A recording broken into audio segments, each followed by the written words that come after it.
Selamat pagi Bapak Ibu Saudara yang dikasihi Tuhan. Selamat datang di rumah Tuhan. Saat ini kita persiapkan hati dan pikiran kita untuk memuji dan menyembah Tuhan. Sebelum kita mulai ibadah kita, mari kita bersatu di dalam doa. Bapa, kami mengucap syukur hari ini Tuhan. Kami boleh berkumpul di dalam bait-Mu yang kudus Tuhan. Biar kiranya Tuhan sucikan, kuduskan hati dan pikiran kami. Bahkan tempat ini untuk kami sama-sama layak melayani Engkau ya Tuhan. Menikmati hadirat-Mu ya Bapa. Dan kami percaya Tuhan hadir di tempat ini melawat setiap kami. Dari awal pertengahan ibadah kami sampai akhirnya. Tuhan ada dan melawat setiap kami. Kami berdoa buat teman-teman kami, saudara-saudara kami yang masih dalam perjalanan. Tuhan percepat langkah mereka. Agar kami sama-sama menikmati hadirat Tuhan di tempat ini. Terima kasih ya Tuhan, terima kasih. Tidak ada satupun kami yang terlewatkan oleh Engkau ya Tuhan. Semua kami boleh mengalami Tuhan hari ini. Dalam nama Yesus kami serahkan ibadah ini ke dalam tangan Tuhan. Haleluya. Amin. Mari sama-sama kita bangkit berdiri. Kita mau datang di hadirat Tuhan. Kami bawa penyembahan kami yang terbaik buat Engkau ya Yesus. Sebab Kau layak terima pujian dari setiap kami Tuhan. Haleluya.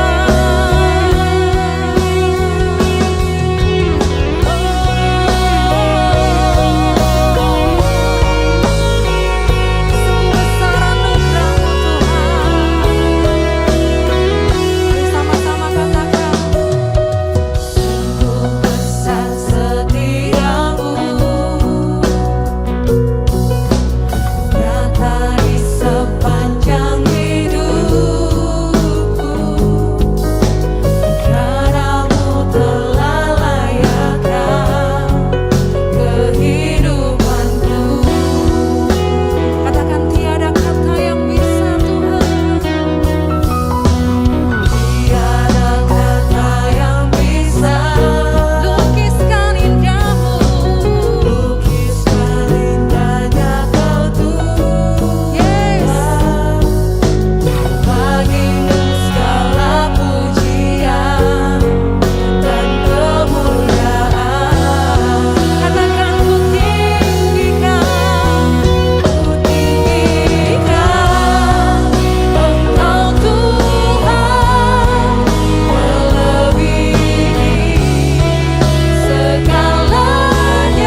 Kami percaya Tuhan mendengar seruan hati kami.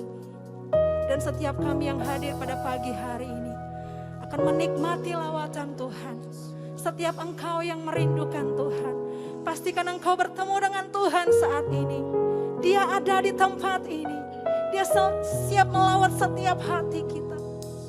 Terima kasih Tuhan, terima kasih.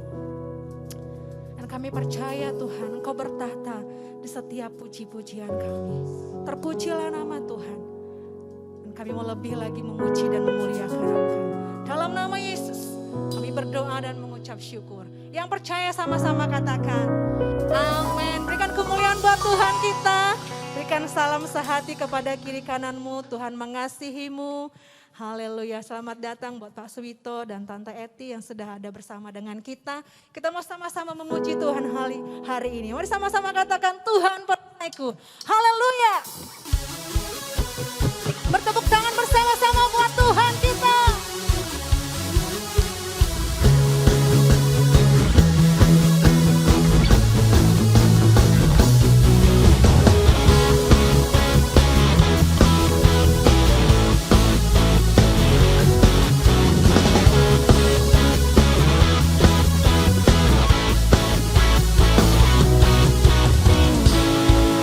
Dekatmu ku aman, hidup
persiapkan hati kami untuk kebenaran firman-Mu Tuhan.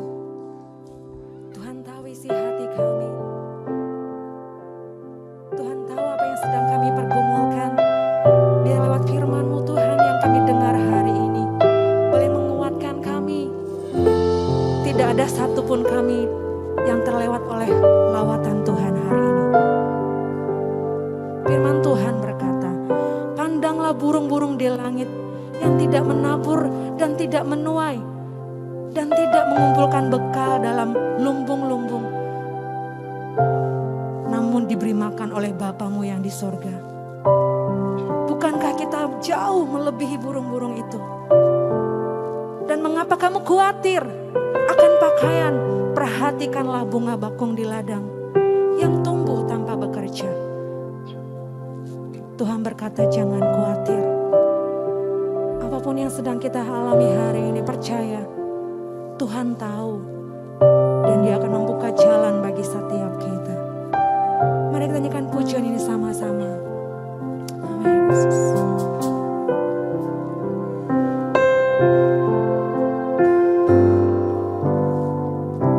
Perhatikanlah bunga bakung di ladang, Tuhan hiasi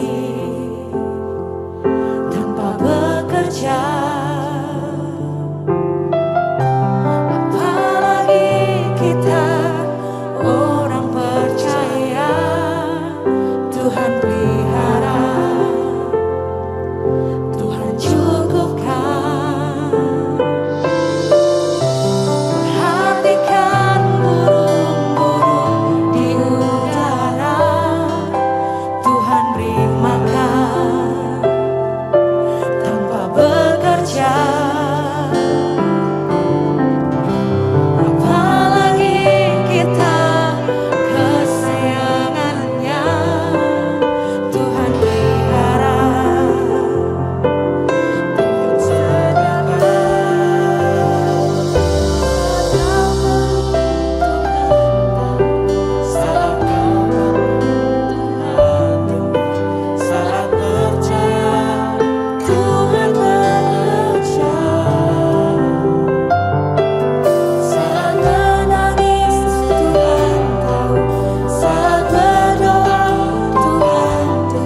Saudaraku, mari kita masuk di dalam doa.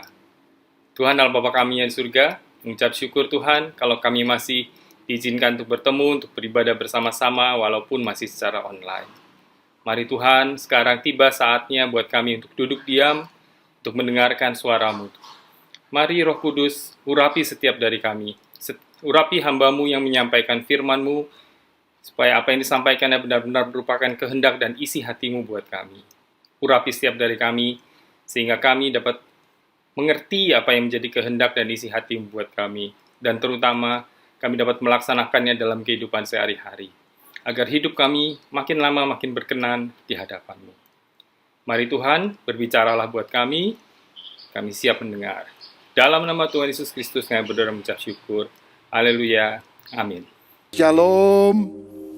Saya juga ingin menyapa saudara yang mengikuti ibadah secara online, live streaming di Hyper Square dan juga di rumah saudara masing-masing. Kiranya berkat Tuhan kita alami dimanapun kita beribadah. Hari ini saya akan menyampaikan firman dengan judul Doa yang Menghentikan Matahari. Kita akan baca Yosua pasal 10 ayat 8-14 yang berbunyi demikian.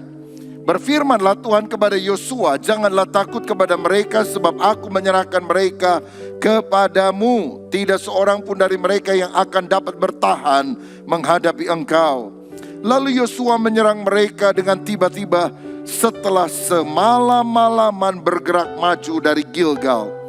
Dan Tuhan mengacaukan mereka di depan orang Israel sehingga Yosua menimbulkan kekalahan yang besar di antara mereka dekat Gibeon. Mengejar mereka ke arah pendakian Bet Horon dan memukul mereka mundur sampai dekat Azeka dan Madeka. Sedang mereka melarikan diri di depan orang Israel dan baru di lereng Bet Horon, maka Tuhan melempari mereka dengan batu-batu besar dari langit sampai ke Azeka sehingga mereka mati. Yang mati kena hujan batu itu ada lebih banyak dari yang dibunuh oleh orang Israel dengan pedang. Lalu Yosua berbicara kepada Tuhan pada hari Tuhan menyerahkan orang Amori itu kepada orang Israel. Ia berkata di hadapan orang Israel, mari baca bersama. Matahari berhentilah di atas Gibeon dan engkau bulan di atas lembah Ayalon. Maka berhentilah matahari dan bulan pun tidak bergerak sampai bangsa itu membalaskan dendamnya kepada musuhnya. Bukankah hal itu telah tertulis dalam kitab orang jujur, The Book of Yaser? Matahari tidak bergerak di tengah langit dan lambat-lambat terbenam, kira-kira sehari penuh. Belum pernah ada hari seperti itu, baik dahulu maupun kemudian, bahwa Tuhan mendengarkan permohonan seorang manusia secara demikian. Sebab yang berperang untuk orang Israel ialah Tuhan. Amin. Saudara-saudara, dalam kehidupan ini kita seringkali menghadapi berbagai tantangan dan pergumulan yang datang tiba-tiba. Seperti orang Israel yang melindungi kota Gibeon diserang oleh para raja Amori yang bergabung untuk menghancurkan mereka. Kadang-kadang dalam hidup kita pun ada masalah yang datang bertubi-tubi. Masalah sakit penyakit, masalah pekerjaan, masalah keributan dalam keluarga, masalah-masalah lain yang datang bertubi-tubi. Lalu kita berpikir bagaimana kita bisa mengatasi semua masalah ini.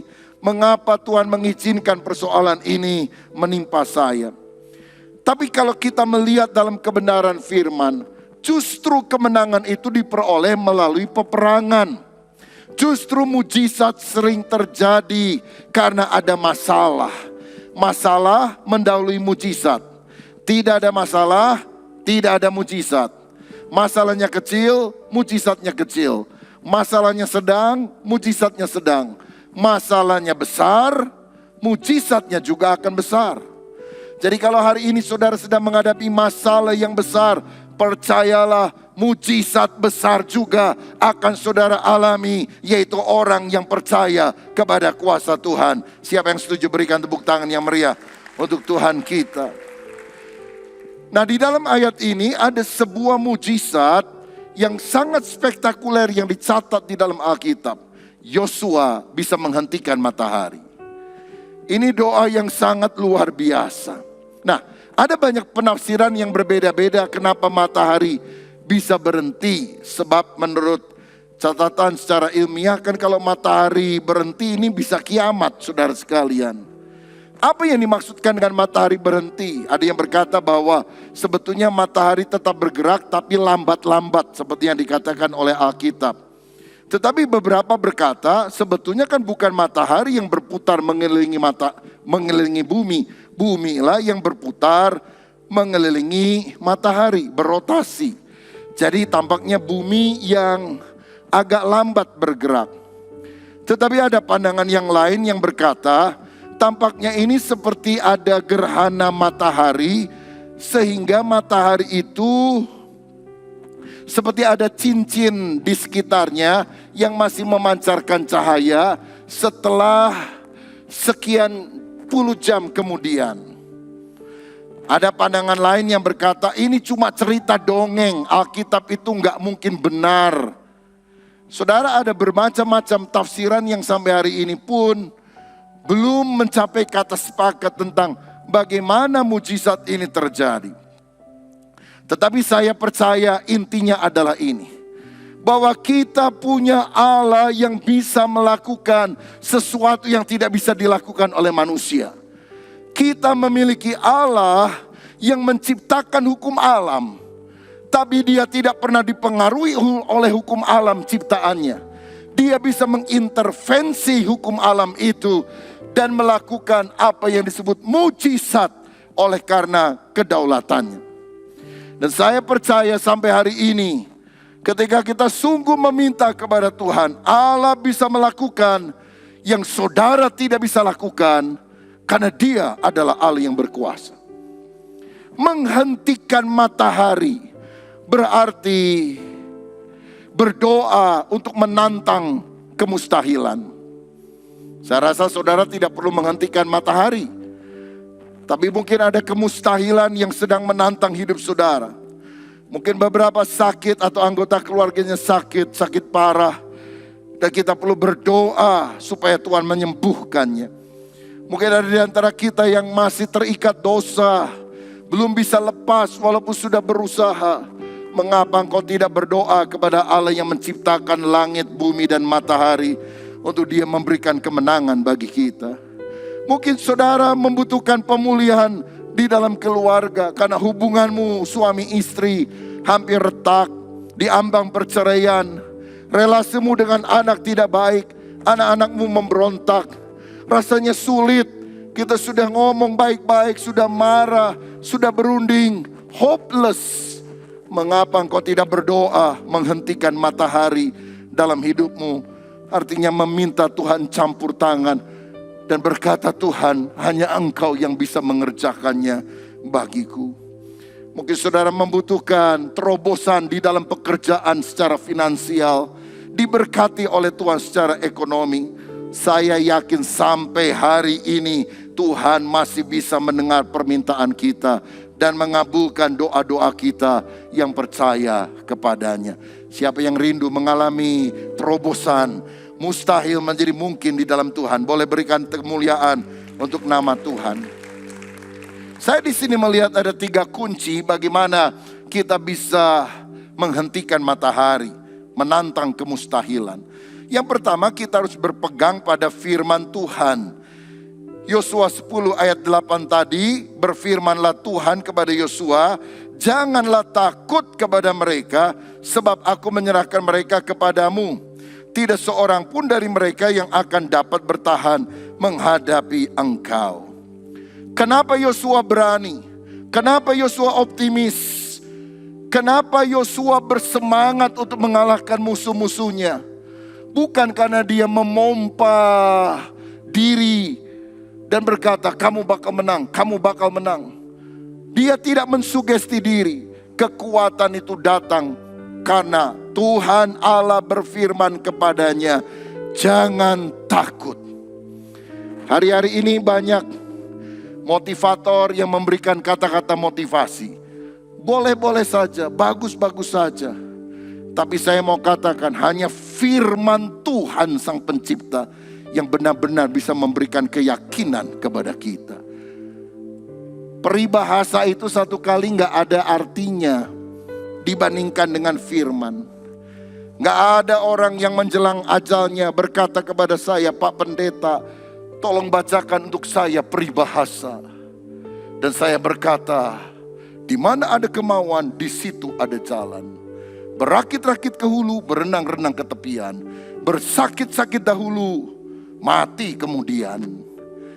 Nggak ada artinya itu peribahasa yang bagus-bagus. Tapi waktu saya bacakan Mazmur 23, Tuhan adalah gembalaku, tak akan kekurangan aku. Bahkan sekalipun aku berjalan dalam lembah kekelaman, aku tidak takut bahaya, sebab Engkau besertaku. Itu memberikan kekuatan yang luar biasa. Dalam menghadapi tantangan, saudara dan saya harus optimis, jangan pesimis. Dan itu akan kita miliki kalau kita bersandar pada firman. Roma 10 ayat 17. Jadi iman timbul karena pendengaran, dan pendengaran oleh firman Kristus. Saudara banyak dengar berita-berita dari dunia ini, imanmu lemah. Saudara banyak dengar firman Tuhan, imanmu akan kuat. Jangan terkecoh, hari-hari ini banyak orang kelihatannya menawarkan sesuatu yang mirip iman, yaitu cara berpikir positif. Padahal kedua hal ini sangat berbeda. Cara berpikir positif itu adalah sesuatu yang kita bisa dapatkan melalui membaca buku-buku psikologi populer yang dijual di toko buku sekuler. Dan mengajarkan kita untuk mensugesti, memompa diri dari luar ke dalam. Ayo ngomong, menang, menang, menang, menang. Wah, kita yakin kita bisa menang. Semangat pagi, pagi, pagi, pagi. Bagus sih secara jasmania, tapi dalam manusia batin kita membutuhkan lebih daripada motivasi daripada manusia. Saudara, kalau iman itu timbul bukan karena buku psikologi, itu timbul karena firman. Dan itu bukan dipompakan dari luar ke dalam lewat sugesti, tapi relasi pribadi kita dengan Tuhan. Waktu kita berdoa meyakini firman, from inside out, dari dalam keluar, dari dalam akan mengalir aliran air hidup. Dan itu yang memberikan kekuatan kepada kita. Karena itu saudara, saya dorong, baharuilah pikiranmu dengan firman. Roma 12 ayat 2 berkata, supaya kita memperbaharui pola pikir kita. Jangan kamu menjadi serupa dengan dunia ini, tapi berubahlah oleh pembaharuan budimu, change of your mind. Sehingga kamu dapat membedakan manakah kehendak Allah, apa yang baik, yang berkenan kepada Allah, dan yang sempurna. Bagaimana supaya pikiran kita yang seringkali negatif ini bisa berubah selaras dengan firman Tuhan? Jawabannya, kalau kita baca firman. Karena Filipi 4 ayat 8 berkata, semua yang benar, semua yang mulia, semua yang kudus, semua yang adil, semua yang suci, semua yang manis, semua yang sedap didengar, semua yang disebut kebajikan dan patut dipuji, pikirkanlah semuanya itu. Dari mana pikiran yang baik ini kita dapatkan? Hanya dari firman Tuhan. Karena itu saya mau katakan kepada saudara, saudara boleh baca koran Kompas, tapi Alkitab adalah kompas kehidupan yang sejati. Saudara boleh baca suara pembaruan, tapi Alkitablah suara Allah yang sungguh-sungguh dapat memperbaharui kehidupan kita. Saudara boleh baca pikiran rakyat, tapi Alkitab lebih dari pikiran rakyat. Ini pikirannya Allah yang mau dia transfer ke dalam pikiran kita. Saudara boleh baca Jawa Post, Jakarta Post, Surabaya Post, tapi Alkitab adalah surga pos yang dia kirim kepada kita, supaya kita memiliki iman yang teguh kepada dia. Bacalah kitab suci setiap hari. Kalau saudara baca Seperti yang biasa saya lakukan, 2 pasal perjanjian lama, 2 pasal perjanjian baru setiap pagi. Sebelum setahun kita akan habiskan Alkitab ini. Dan saya mau kasih kabar baik kepada saudara yang mungkin ada yang usianya 50 tahun ke atas, yang matanya mulai agak kurang jelas. Lembaga Alkitab Indonesia beberapa waktu yang lalu mencetak sebuah Alkitab baru, yaitu edisi huruf besar.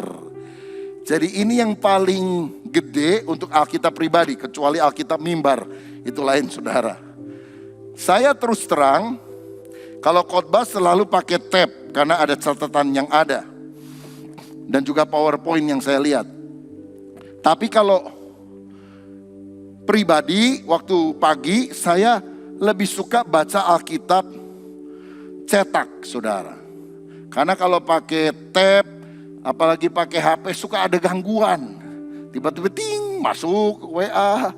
Aduh, nggak ini tergoda baca, wah udah nggak karu-karuan. Tapi masalahnya banyak Alkitab ini tulisannya agak terlalu kecil begitu saudara. Ya kalau masih muda sih kelihatan banget. Tapi bersyukur ini ada Alkitab edisi baru. Saya sudah bagikan puluhan kepada orang-orang yang saya temui. Tapi saya pikir, wah kalau saya saja yang beli dan bagikan, sedikit orang yang mendapatkan berkatnya, benefitnya. Jadi kalau saudara mau, saya ada siapkan beberapa Alkitab di depan. Nanti kalau kurang kita pesan lagi ke Lembaga Alkitab Indonesia. Saudara mau pesan langsung dan sebagainya juga silahkan saja. Tapi enak sekali karena saya setelah baca Alkitab huruf besar ini lebih meresapi saudara-saudara. Intinya saudara, mari baharui pikiran kita dengan firman Allah. Saudara nanti bisa dapat di depan ya. Nah, dan iman itu timbul waktu kita mendengar firman. Saya lihat ada 3 tingkatan waktu kita membaca Alkitab. Yang pertama, kita mendapatkan informasi. Informasi itu sesuatu yang kognitif. Yesus lahir di kota mana, dia mati di kota mana, lalu isi perjanjian lama apa, isi perjanjian baru apa. Saudara, itu sesuatu yang penting, tapi hanya mengisi akal kita, kognitif. Itu adalah informasi. Tetapi yang kedua, inspirasi. Waktu kita membaca kisah Alkitab, kita tergugah akan iman Abraham. Kita tergugah akan kesalehan daripada Henoh. Kita tergugah karena tekunnya Ayub ketika dia mengalami penderitaan, tidak mengomel kepada Tuhan. Menginspirasi kita. Itu afektif, bukan cuma tahu tapi kita mulai tergerak hati. Tapi tingkatan berikutnya adalah psikomotor. Kita melakukan apa yang diajarkan oleh Alkitab sehingga mengalami secara pribadi. Di sanalah dibutuhkan impartasi dari Roh Kudus. Pengurapan Roh Kudus ada dalam hidup kita. Lalu kemudian pengurapan itu memampukan kita melaksanakan firman Tuhan dengan kuasanya.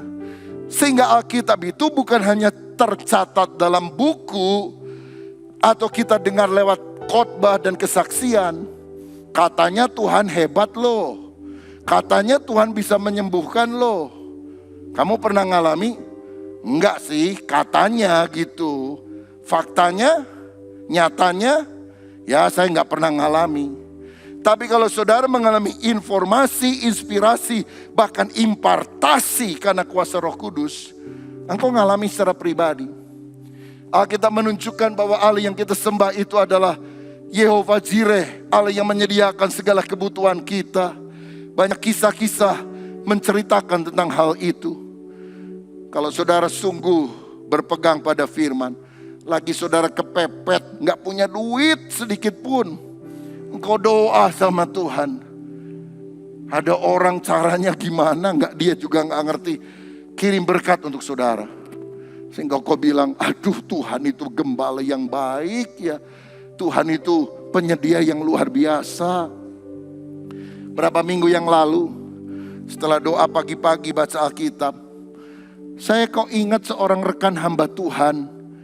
Di luar pulau waktu itu dia ada. Lalu saya bilang sama istri saya, kamu kan ada nomor WA istrinya. tolong minta nomor account. Saya kok tergerak kasih berkat sekian juta rupiah. Istri saya langsung kontak, lalu transfer saat itu juga. Dan setelah bukti transfer juga dikirim, dia kontak istri saya. Aduh, kok Pak Rubin tahu ya? Saya hari ini puasa karena nggak punya duit, nggak tahu mau makan apa. Kok bisa ya? Saya bilang saya nggak tahu. Tuhan yang menaruh beban itu dalam hati saya. Dan dia ngalami bahwa Yehova Jireh itu betul-betul nyata dalam hidupnya. Itu impartasi, saudara-saudara. Mungkin saudara baca Alkitab, Yehova Rafa, Allah itu menyembuhkan. Tapi engkau hanya menjadikan itu pengetahuan kalau hanya membaca Alkitab. Tanpa sungguh-sungguh berkata, Tuhan, aku mau mengalami apa yang ditulis dalam kitab suci. Aku berdoa dan aku disembuhkan. Engkau adalah Yehova Nisi, Allah panci kemenanganku. Tapi Tuhan, lihat pergumulan masalah. Aku rasanya kalah terus nih, gak menang-menang. Sampai firman itu engkau pegang. Karena itu saudara gak bisa menang kalau engkau tidak disiplin diri setiap hari baca Alkitab. Saya udah puluhan tahun jadi pendeta. Udah baca Alkitab ini bolak-balik. Tapi saya harus disiplin diri. Tiap hari baca firman. Tiap hari studi firman. Tiap hari baca memperlengkapi dengan buku-buku rohani. Sekarang lewat internet pun kita bisa mendapatkan resources yang begitu berlimpah. Supaya saya makin mengenal Tuhan secara informasi. Saya tergerak dengan kisah-kisah yang ada secara terinspirasi. Tapi lebih pada itu adalah terimpartasi, mengalami apa yang dituliskan di dalam Alkitab. Saudara sekalian, pegang perkataan janji Tuhan lebih daripada omongan orang dan apa yang kita katakan tentang diri kita. Saya mau nyatakan sebuah kebenaran penting. Saya bukan apa yang orang lain katakan tentang saya. Siapa saya tidak ditentukan oleh apa yang orang lain pikirkan tentang saya. Bahkan saya bukan apa yang saya katakan dan saya pikirkan tentang diri saya. Saya adalah apa yang Kristus katakan tentang saya. Kita sering bilang saya manusia berdosa, masih sering jatuh bangun, saya tidak berkenan kepada Tuhan. Orang bilang, kamu suka bolos kebaktian, gak suka baca Alkitab. Kamu kadang-kadang omongannya negatif. Kamu berdosa loh sama Tuhan. Aduh, kita tertekan. Tapi waktu kita dengar Kristus ngomong tentang kita, yaitu kita yang sudah percaya kepada karya salib Kristus. Tuhan berkata apa? Kamu telah dibenarkan. Kamu sudah diampuni. Kamu bukan lagi orang berdosa. Kamu orang yang kudus. Siapa yang harus kita percaya? Omongan orang lain, omongan dan pikiran kita sendiri yang negatif? Atau kita harus pegang firman? You say or God says? Yang mana yang saudara pegang? Engkau yang ngomong? Atau Tuhan yang bicara? Ketika menghadapi kesulitan kau bisa berkata, aduh rasanya mustahil untuk saya bisa mengatasinya. Firman berkata, tidak ada yang mustahil bagi Tuhan. Tidak ada yang mustahil bagi orang yang percaya. Teman berkata, engkau jelek, gak ada harapan untuk sukses. Tapi Alkitab berkata, engkau mulia. Engkau berharga di mataku. Aku mengasihi engkau. Jangan hidup saudara ditentukan oleh perkataan orang lain. Bahkan pikiranmu sendiri yang negatif. Izinkan Tuhan mengucapkan isi hatinya kepada saudara. Engkau berharga di mataku, kata Tuhan. Pencobaan ini rasanya berat, saya gak bisa menanggungnya. Tuhan berkata, pencobaan yang kamu alami biasa, tidak melebihi kekuatanmu. Tuhan akan memberikan kepadamu jalan keluar untuk engkau bisa mengatasinya. Saya takut kena COVID, takut di PHK. Kebaktian takut ketularan sama orang lain. Kita bilang, aku tidak memberikan kepada kamu roh ketakutan, tapi roh yang memberikan keberanian, kuasa, kasih, ketertiban. Kalau saudara takut terus, saya mau bilang, roh siapa yang engkau dengar, saudaraku? Firman Tuhan berkata, jangan takut, aku tidak memberikan kepadamu roh ketakutan. Yosua, jangan takut, maju berperang. Musuh tidak akan menang melawan engkau. Kalau saudara sakit, mati gua. Wah, bisa mati beneran. Jangan bilang, aduh rasanya saya bakal mati ini. Seperti pemazmur kita berkata, aku tidak akan mati, tapi aku akan hidup. Dan aku akan memuliakan Tuhan. Aku akan menyaksikan kebaikan Tuhan kepada orang lain. Pegang firman Tuhan. Engkau akan mendapatkan kekuatan untuk engkau bisa menghentikan matahari. Yang kedua, selain berpegang pada firman, saya melihat kalau kita ingin menantang kemustahilan, kita harus berdoa dengan berani. Ayat 12. Lalu Yosua berbicara kepada Tuhan. Pada hari Tuhan menyerahkan orang Amor itu kepada orang Israel. Kemudian dia berkata di hadapan orang Israel, matahari berhentilah di atas Gibeon dan engkau bulan di atas lembah Ayalon. Saya perhatikan di sini, sebelum kita berkata-kata kepada lingkungan, kepada orang lain, kepada alam, kepada sesama, kita harus pertama-tama berkata-kata kepada Tuhan. Yosua berkata-kata kepada Tuhan, apa itu? Doa. Dia gak berani ngomong untuk matahari bisa berhenti sebelum dia ngomong dan mendapatkan konfirmasi, peneguhan di dalam hatinya. Ya, aku akan setuju dan melakukan apa yang kau katakan. Doa orang yang benar, bila dengan yakin didoakan, sangat besar kuasanya. Hari-hari ini kita berada pada minggu di mana kita menjalankan puasa, doa dan puasa. Saudara, saya dorong kita semuanya ikut. Setidaknya dari jam 7 malam berhenti makan sampai jam 1 keesokan harinya. Begitu dilakukan terus.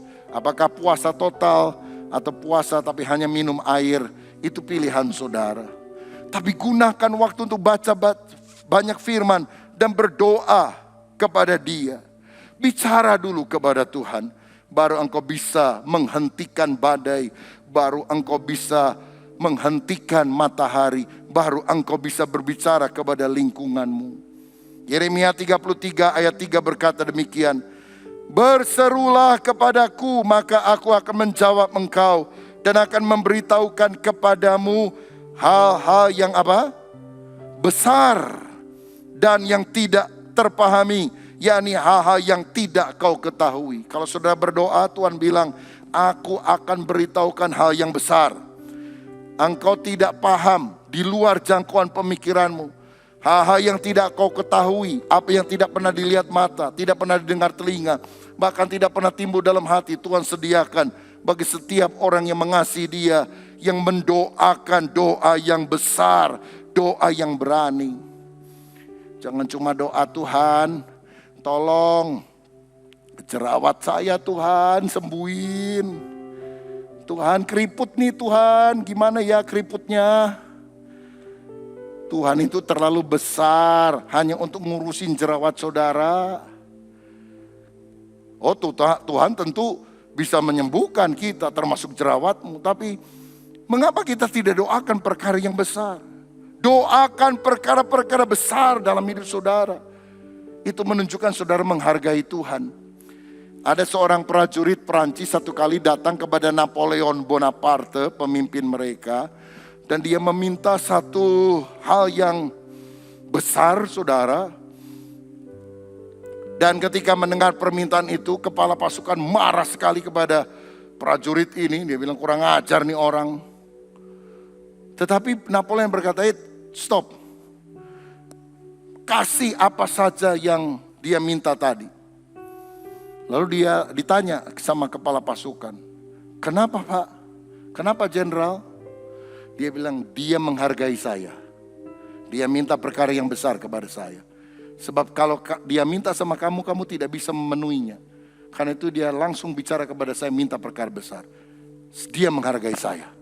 Kasih perkara besar. Saudara mau lebih menghargai Tuhan, minta perkara yang besar.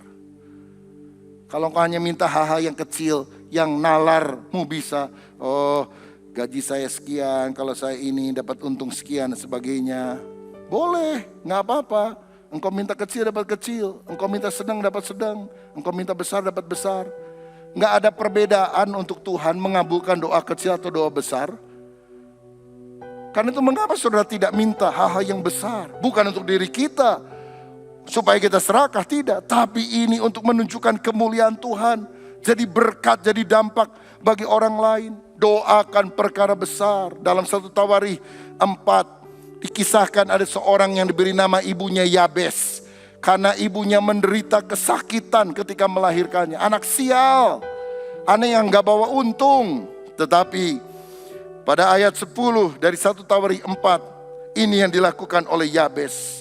Yabes berseru kepada Allah Israel, katanya. Yabes minta berkat atau enggak saudara? Yabes berkata, kiranya engkau memberkati aku berlimpah-limpah. Dengarkan, Yabes tidak minta berkat. Yabes minta berkat yang berlimpah-limpah. Dia enggak cuma bilang Tuhan berkati aku. Dia bilang engkau Allah yang besar. Kalau engkau mau memberkati, sekalian yang gede, berkat yang berlimpah-limpah. Dan memperluas daerahku, teritoriku. Dan kiranya tanganmu menyertai aku dan melindungi aku daripada malapetaka, sehingga kesakitan tidak menimpa aku. Dan ayat ini diakhiri dengan kalimat yang luar biasa. Baca bersama. Dan Allah mengabulkan permintaannya itu. Maukah saudara menaikkan doa seperti yang Yabes ucapkan? Kiranya engkau memberkati aku berlimpah-limpah. Mari katakan. Dan memperluas, amin, daerahku.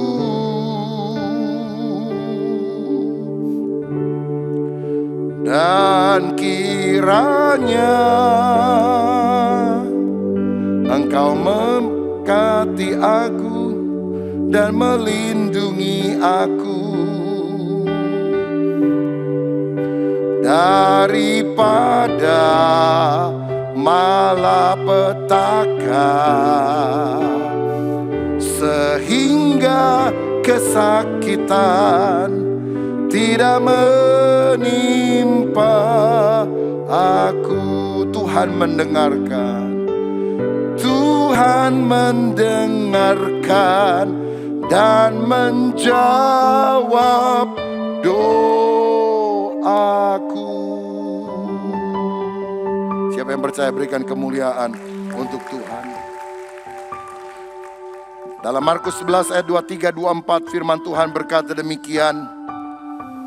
Aku berkata kepadamu, sesungguhnya barang siapa berkata kepada gunung ini beranjaklah, tercampaklah ke dalam laut, asal tidak bimbang hatinya, tetapi percaya bahwa apa yang dikatakannya itu akan terjadi, maka hal itu akan terjadi baginya. Karena itu aku berkata kepadamu, apa saja yang kamu minta dan doakan, percayalah bahwa kamu telah menerimanya, maka hal itu akan diberikan kepadamu. Minta apa saja dalam namaku, kata Yesus, aku akan memberikan kepadamu. Mintalah kepadaku supaya penuhlah sukacitamu. Saudara, Yesus mengajarkan kita berdoa memindahkan gunung. Yosua mempraktekkan berdoa menghentikan matahari. Ini sesuatu yang paralel, menantang kemustahilan. Meminta Tuhan mengintervensi sesuatu yang tidak mungkin dikerjakan oleh manusia. Sejarah mencatat pada sekitar tahun 975 Masehi, di Mesir ada seorang pemimpin Islam, Khalifah Al-Muiz, yang menantang orang-orang Kristen di sana supaya mereka beralih kepercayaan, kalau tidak hukumannya adalah hukuman mati. Nah, caranya gimana? Dia panggil pemuka agama Kristen, salah satunya adalah Uskup Abraham, pemimpin tertinggi gereja yang sekarang adalah gereja Koptik, saudara-saudara di Mesir. Lalu dia bilang, saya pernah dengar katanya di dalam Injil itu ada tulisan bahwa kalau kamu punya iman sebesar biji sesawi, kamu bisa pindahkan gunung. Betul atau tidak? Benar, Baginda. Itu di depan kamu itu ada gunung Mokatam, pindahkan dari tempatnya. Kalau tidak, Alkitab ini bohong, kamu semuanya akan dibantai. Wah, uskup menjadi bingung. Karena biasanya kita tafsirkan secara rohani, gunung masalah, gunung persoalan, bukan gunung beneran. Tapi dia minta waktu 3 hari untuk doa puasa. Dan dia serukan doa puasa raya juga bersama para orang Kristen di seluruh Mesir. Dan pada hari ketiga, pagi-pagi, waktu doa, Uskup Abraham dapat penglihatan.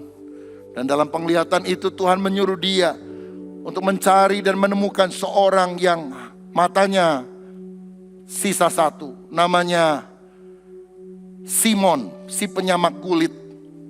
Karena dia seorang yang saleh, doanya akan dikabulkan. Dan waktu dia jumpai Simon, Simon juga berdoa. Dan dia bertanya, Tuhan, apa yang kami harus lakukan? Tuhan memberikan petunjuk. Uskup Abraham dan semua orang-orang lain, engkau berdiri di depan bukit Mukatam. Dan engkau ucapkan doa ini, ya Tuhan, tolonglah kami. Ya Tuhan, kasihanilah kami. Kyrie eleison. Saudara, doa minta permohonan kepada Tuhan. Dan setiap kali kamu berdoa, buat tanda salib. Buat tanda salib pada gunung itu. Saudara, dan ketika mereka melakukan dengan iman, Tuhan membuat mujizat. Gunung itu Mokatam, terbelah. Karena ada gempa tektonik yang terjadi. Dan sebagian pindah 3 kilometer ke timur. Dan ada sampai sekarang. Sehingga di tempat perpindahan gunung itu, sekarang didirikan sebuah gereja yang besar. Namanya The Cave Church, gereja gua. Yang sebagian orang menyebut sebagai gereja sampah karena kita harus melalui jalan di mana para pemulung sampah ada. Tapi gerejanya bersih dan bagus. Dan itu sebabnya mengapa sampai hari ini gereja Koptik itu ada di Mesir. Karena kita punya Allah yang dahsyat. Allah yang bisa memindahkan gunung. Allah yang bisa menghentikan matahari. Bagi Allah tidak ada yang mustahil. Kalau gunung bisa pindah, matahari bisa berhenti. Masa dia tidak bisa memberkati saudara? Masa dia tidak bisa memberikan anak kepadamu yang meminta kepadanya? Masa Tuhan tidak bisa bukakan jalan bagi saudara? Sehingga aku akan mengalami berkat dan mujizat daripada Tuhan. Ucapkan doa yang berani. Doa yang memindahkan gunung. Doa yang menghentikan matahari. Dan saya baca dalam catatan sejarah, Khalifah ini bertobat menjadi orang Kristen, minta dibaptis. Dan dia tinggalkan kekuasaannya, dia serahkan kepada orang lain. Dia tinggal di biara, membaca Alkitab sampai akhir hidupnya melayani Tuhan. Bagi Tuhan tidak ada yang mustahil. Berpegang pada firman, berdoa dengan berani. Yang terakhir, yang ketiga, bertindak dengan tekun. Kalau saudara mau menantang kemustahilan, bertindak dengan tekun. Ayat 9 tadi berkata, lalu Yosua menyerang mereka dengan tiba-tiba setelah semalam-malaman bergerak maju dari Gilgal. Saudara, Yosua boleh berdoa, tapi dia tidak diam saja. Dia ajak seluruh pasukannya semalam-malaman jalan dari Gilgal menuju daerah Gibeon. Itu jalannya menanjak, saudara. Mereka harus bawa perabotan peralatan perang yang berat. Tapi mereka bertekun, gak tidur malam. Sampai mereka sampai di tempat itu, pagi menyingsing, mereka hajar itu musuh-musuhnya. Dan ketika sudah sore, Yosua minta perpanjangan waktu. Sehingga waktu lebih panjang lagi, saudara. Udah malam gak tidur, pagi berperang, ada perpanjangan waktu. Ini orang-orang yang antusias, yang semangat. Ini orang-orang yang ulet, orang-orang yang tidak pernah menyerah kalah di tengah jalan. Saya mau bilang, saudara boleh berdoa besar, Tapi kalau engkau tidak melakukan bagianmu, engkau tidak akan dapat apa-apa. Take action. Lakukan sesuatu. Ketika orang Israel keluar dari Mesir, mereka dihadang oleh Laut Teberau. Musa berdoa mengangkat tongkat. Laut Teberau terbelah menjadi dua. Baru orang Israel berjalan di atas tanah yang kering. Tapi generasi Yosua beda, saudara sekalian.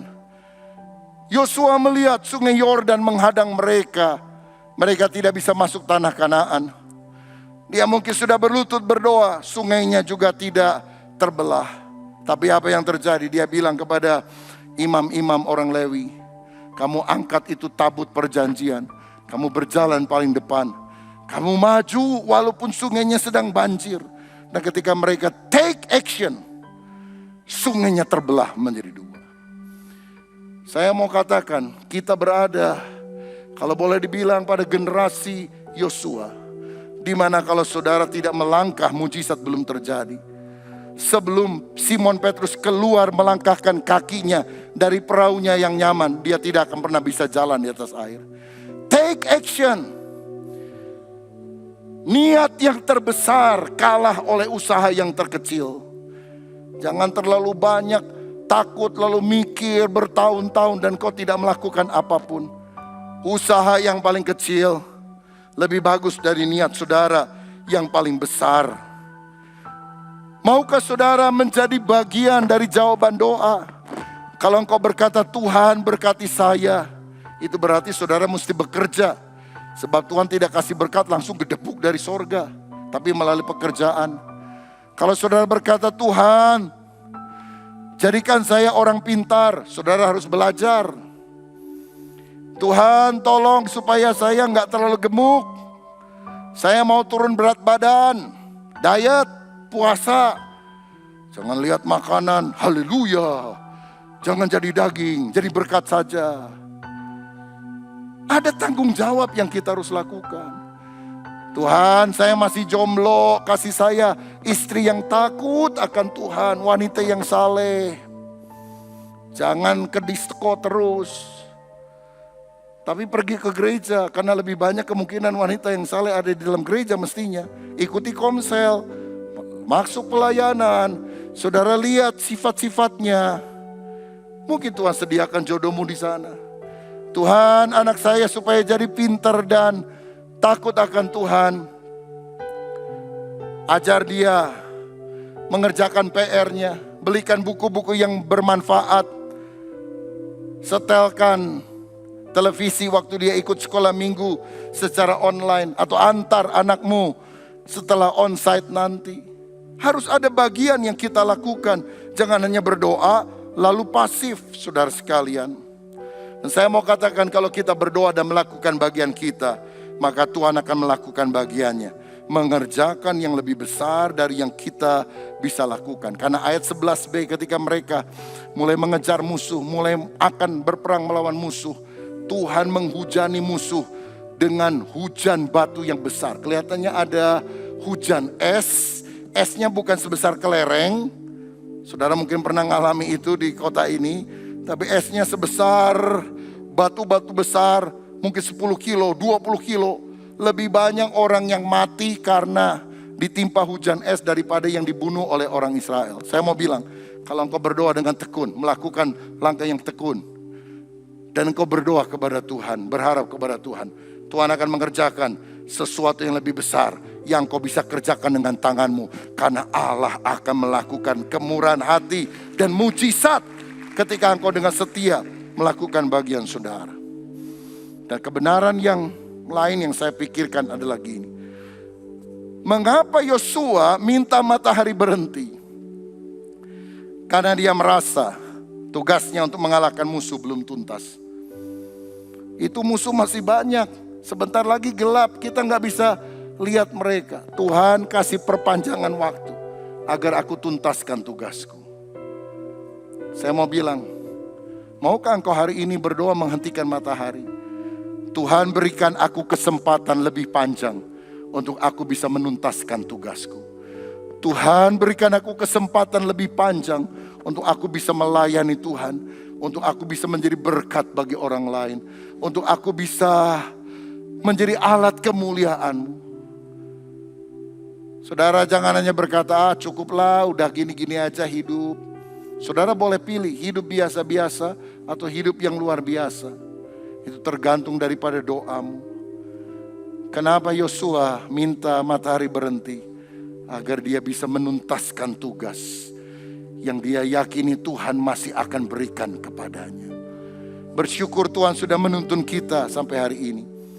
Tapi percayalah, the best is yet to come. Yang lebih baik masih akan datang dalam hidup saudara.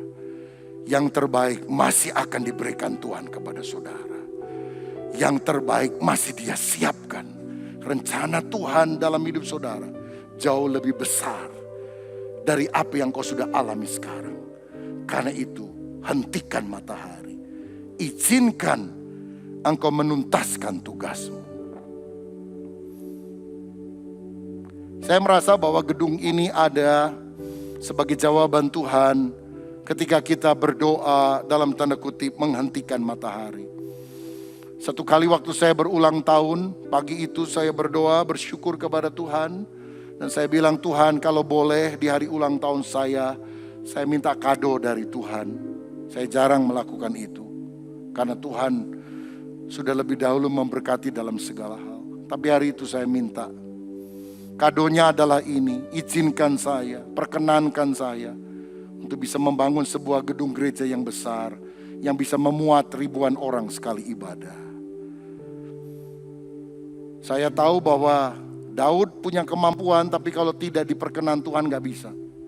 Salomo yang mengerjakannya. Jadi perkenankan saya Tuhan.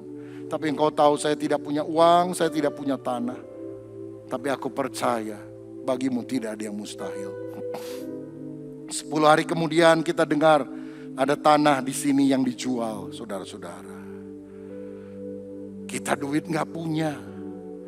Tapi kita harus bertindak. Dan saya merasa bahwa itu adalah bagian doa yang saya doakan kira-kira 10 hari sebelumnya. Kok tiba-tiba ada orang tawarin tanah. Lalu saya sampaikan kepada pengurus waktu itu. Mereka juga terdiam. Bukan tidak setuju tapi gak ada uang, saudara. Saya akhirnya bilang, saya juga tidak minta uang Anda. Tapi mari kita sehati berdoa. Supaya Tuhan buka jalan. Hari Minggu saya sampaikan hal ini kepada jemaat, terkumpul uang janji iman, janjinya ya, uangnya belum, kira-kira 500 juta rupiah. Tapi masih jauh, untuk beli tanah aja masih jauh, apalagi untuk bangun gerejanya. Tapi sore saya khotbah ibadah terakhir, seorang tamu dari Jakarta belum pernah datang ke gereja kita dan sejak itu gak pernah datang lagi. Karena hari itu dia harus menyelesaikan urusan dan terhambat pulang, dia harus ada di Bandung. Dia digerakkan Tuhan ketika dengar khotbah saya ini. Dia tulis di atas kertas kecil, Pak Rubin Adi, saya saja yang melunasi semua biaya pembelian tanah. Beberapa hari kemudian saya ketemu dengan dia di sebuah hotel di Bandung, sudah janjian. Dan dia serahkan beberapa lembar cek kepada saya. Tanah ini lunas hanya dalam 4 hari. Karena Allah yang sanggup memindahkan gunung, Dia bisa melakukan itu. Kita urus izin gerejanya sulit, bertahun-tahun saudara-saudara, gak mudah. Tapi akhirnya bisa dapat. Dan kita bisa bangun stairway from heaven. Tuhan memampukan kita untuk bisa membeli tanah di seberang. Untuk gedung serbaguna, STT dan yang lain. Tuhan juga beberapa minggu yang lalu memberikan kemampuan untuk kita bisa beli rumah yang nempel persis di depan. Saya percaya rencana Tuhan di depan masih lebih baik. Gereja kita oleh anugerah Tuhan tidak pernah saya pikir mendapatkan rekor muri, museum rekor dunia Indonesia. Gereja dengan tangga luar terbanyak. Ada 99 tangga dari bawah sampai ke atas. Kalau saudara mau olahraga, haleluya. Terus 10 kali sehat saudara sekalian. Kemudian sebelumnya, klik. Gereja kita juga mendapatkan hadiah atau anugerah. Disebut sebagai the best interior design. Sekian tahun yang lalu. Ini bukan dibandingkan dengan gereja lain. Ini dibandingkan dengan gedung-gedung lain. Gedung restoran, hotel, ataupun gedung pertemuan yang lain. The best interior design. Ya kalau saudara tiap minggu datang rasanya biasa ya. Tapi kita pernah dapat penghargaan itu. Kemudian kita juga membangun Ahava Wedding Chapel di atas. Supaya orang-orang yang menikah di gereja kita ya mendapatkan tempat yang baik. Karena ini kan memori seumur hidup. Bisa memandang Bandung dari kejauhan. Ahava Wedding Chapel. Ini juga mendapatkan award.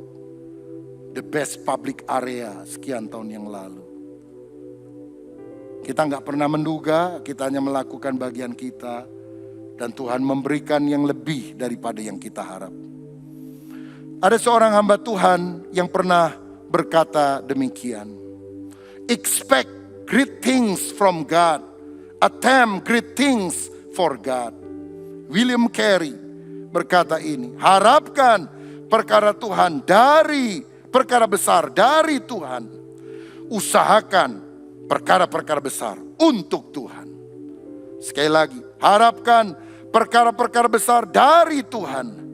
Usahakan perkara-perkara besar untuk Tuhan. Saya percaya kalau kita sungguh berdoa memberikan dengan iman, Tuhan kiranya akan memperpanjang kesempatan untuk kita sama-sama melihat mujizat Allah yang lain. Menghentikan matahari supaya kita bisa menuntaskan visi Tuhan. Saudara, kita akan membangun sebuah gereja di Sumarekon. Kita sudah beli tanahnya 2 hektar. Dan kita akan membangun museum Alkitab modern yang kita sebut The Journey. Sehingga generasi milenial, Y, Y, Z, generasi Alpha, 40 tahun ke bawah, itu mindsetnya berubah. Karena zaman sekarang sulit untuk cuma tell the Bible, cerita kisah Alkitab, tell the Bible stories, tapi show the Bible, menunjukkan dengan alat peraga modern kisah yang ada di dalam Alkitab. Klik. Saudara-saudara, kita rindu nanti di sana ada visualisasi Bible story, ada teknologi canggih 3D, 4D, 5D. Dan kita sudah rapat puluhan kali tentang ini. Gambar detailnya sedang dibuat. Dan doakan karena hari-hari ini kita sedang mulai mengurus perizinan. Tidak terlalu mudah, tapi kita minta kemurahan hati Tuhan. Supaya hal ini bisa terwujud. Izinnya bisa keluar. Siapa yang percaya kalau kita berdoa Tuhan bisa mendengarkan doa kita. Mulai doakan dari hari ini. Karena tim sudah mulai melakukan sejak beberapa bulan yang lalu. Next. Kita bangun tempat itu supaya banyak orang-orang mengenal Kristus. Karena pusatnya adalah tentang Kristus yang mati, bangkit, naik ke sorga. Dan kemudian dia akan datang kembali. Lalu sorga dan neraka. Pilihan Anda kemana? Saya lagi pikir kalau bisa dibawa masuk neraka dulu gitu ya suasananya. Lalu terakhir ke sorga. Dan di ujung tempat keluar. Berdiri seorang mahasiswa karisma. Dengan formulir isian. Apakah Anda mau menerima Yesus sebagai Tuhan dan Juru Selamat. Lalu didoakan supaya orang percaya kepada Yesus. Baru setelah itu keluar. Melalui toko souvenir terlebih dahulu. Supaya mereka bisa belanja untuk anak dan keluarganya. Saya percaya kalau kita bermimpi, Tuhan bisa melakukan itu. Saya membagikan ini karena saya percaya iman itu menular. Dan bagi saudara yang ada dreams, impian-impian yang lain, disembuhkan oleh Tuhan. Memiliki keturunan, dilakukan terobosan di dalam keluargamu sehingga semua percaya kepada Yesus. Mengalami berkat-berkat di dalam usaha dan pekerjaan. Apapun yang saudara pikir rasanya sulit, mustahil. Hari ini maukah engkau mengucapkan doa yang berani. Doa yang memindahkan gunung. Doa yang menghentikan matahari. Allah yang pernah mendengar permohonan Yosua adalah Allah yang sama yang hadir di sini. yang bisa mendengarkan permohonan saudara. Tuhan Yesus kiranya memberkati kita semuanya. Amin. Haleluya.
Salam saudara sekalian, ada banyak orang hidup tetapi tidak memiliki makna hidup yang berarti karena mereka tidak sungguh-sungguh mengerti tentang tujuan hidup, tidak mengenal Yesus dan hidup seperti teladan Yesus. Seperti Sakius, pemungut cukai, kaya raya, tapi dibenci oleh orang-orang karena dia mengambil uang yang bukan semestinya.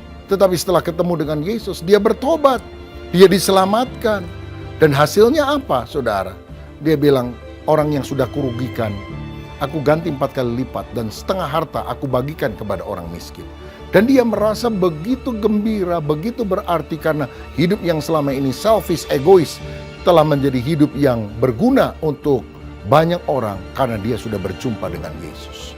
Paulus adalah seorang penganiaya jemaat, melakukan banyak kekerasan kepada orang-orang Kristen. Tapi ketika dia berjumpa dengan Yesus, dia bertobat.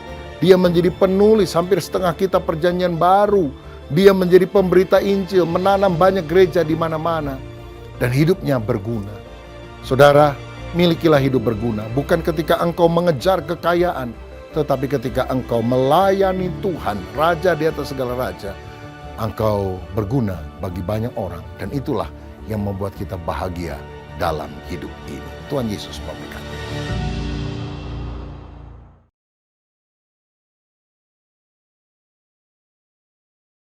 Demikianlah seluruh rangkaian ibadah yang telah kita ikuti bersama. Kami berharap Bapak Ibu, saudara-saudari diberkati dengan pujian penyembahan dan firman Tuhan yang telah dibagikan. Sebelum kita mengakhiri ibadah online ini serta menerima berkat Tuhan, mari kita tundukkan kepala untuk kita berdoa bersama-sama. Terima kasih buat pemeliharaan dan penyertaan Tuhan sepanjang minggu ini. Kami terus berdoa biarlah firman Tuhan yang disampaikan menjadi kekuatan, pengharapan bagi kehidupan kami. Secara khusus kami berdoa buat tim gembala kami, Pak Julius Abraham, Pak Rubin Adi, Pak Swito, Pak Suryanta, beserta keluarga mereka masing-masing. Biar Tuhan senantiasa memelihara hidup mereka, menyertai mereka agar dimanapun mereka boleh berada, mereka tetap menjadi panutan, teladan, dan soko guru bagi banyak orang. Memberkati seluruh jemaat Tuhan yang ada di Kedoya, Tuhan, biarlah Engkau yang senantiasa mencukupkan apa yang mereka butuhkan, agar mereka senantiasa dapat menikmati hari-hari hidup mereka dengan penuh ucapan syukur. Bahkan Tuhan juga beri kekuatan agar mereka dapat membangun harmonisasi pelayanan dalam keluarga, agar mereka juga boleh menjadi berkat bagi lingkungan mereka masing-masing. Ini doa dan pengharapan kami Tuhan. Kami alaskan hanya di dalam nama Tuhan Yesus Kristus. Kami mengucap syukur dan kami telah berdoa. Haleluya. Amin. Saudara, saya percaya kita semua diberkati dengan ibadah online kita pada hari ini. Angkat tanganmu, angkat hatimu, dan terimalah berkat Tuhan. Biar berkat daripada Allah Bapa, kasih daripada Tuhan Yesus Kristus, persekutuan dan penghiburan dari Yang Kudus, biar itu tinggal di dalam hidup saudara dan saya. Sehingga setiap di antara kita boleh mewarnai hidup ini dengan terus berpegang kepada Tuhan dan firman-Nya, supaya kebenarannya menerangi kehidupan kita semua dari saat ini bahkan sampai selama-lamanya. Yang percaya bersama-sama kita katakan amin. Tuhan memberkati. Salam sehati.